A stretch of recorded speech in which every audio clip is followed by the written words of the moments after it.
Hello, Opa here. And the two videos that you just watched are for desiccant holders, and I'll explain that in a bit. I'm pretty much new at the 3D printing thing, and so you are coming along on a journey with me of learning about 3D printing and everything that it entails. And one of the first things that you learn in 3D printing is that, like a lot of hobbies, water is the enemy.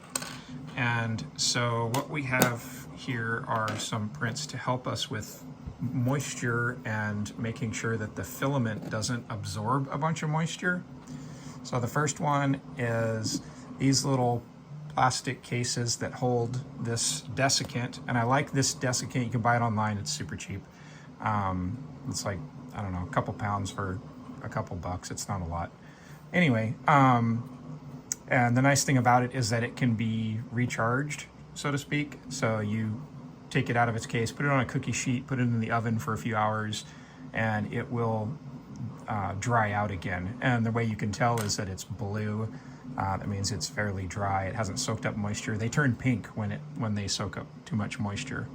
So anyway, you fill these little trays with it and then close them up.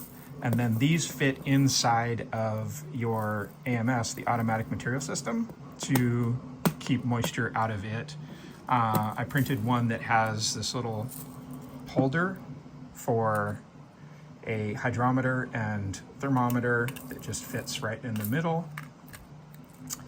And I will show you that in a little bit. The other thing, I'll show you how they fit in the AMS. And then the other thing I printed was a bunch of these which fit into the spools. And so you fill the middle with the desiccant, the same thing, and then you close it up, and the threads work great.